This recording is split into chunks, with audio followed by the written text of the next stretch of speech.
ডিমের ঝোল বানাতে একটি বাটিতে 1 চামচ জিরে গুঁড়ো, 2 চামচ ধনে গুঁড়ো, 1 চামচ লঙ্কার গুঁড়ো, পরিমাণ মতো লবণ ও সামান্য হলুদ দিয়ে একটা পেস্ট বানালাম।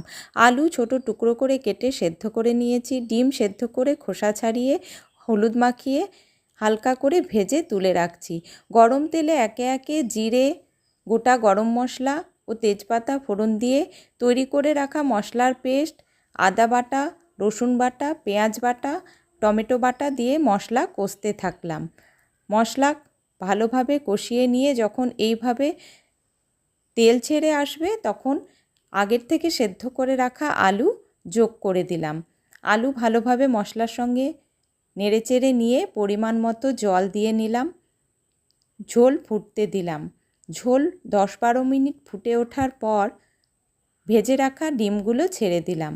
এবার উপর থেকে কাঁচা লঙ্কা দিলেই হয়ে গেল।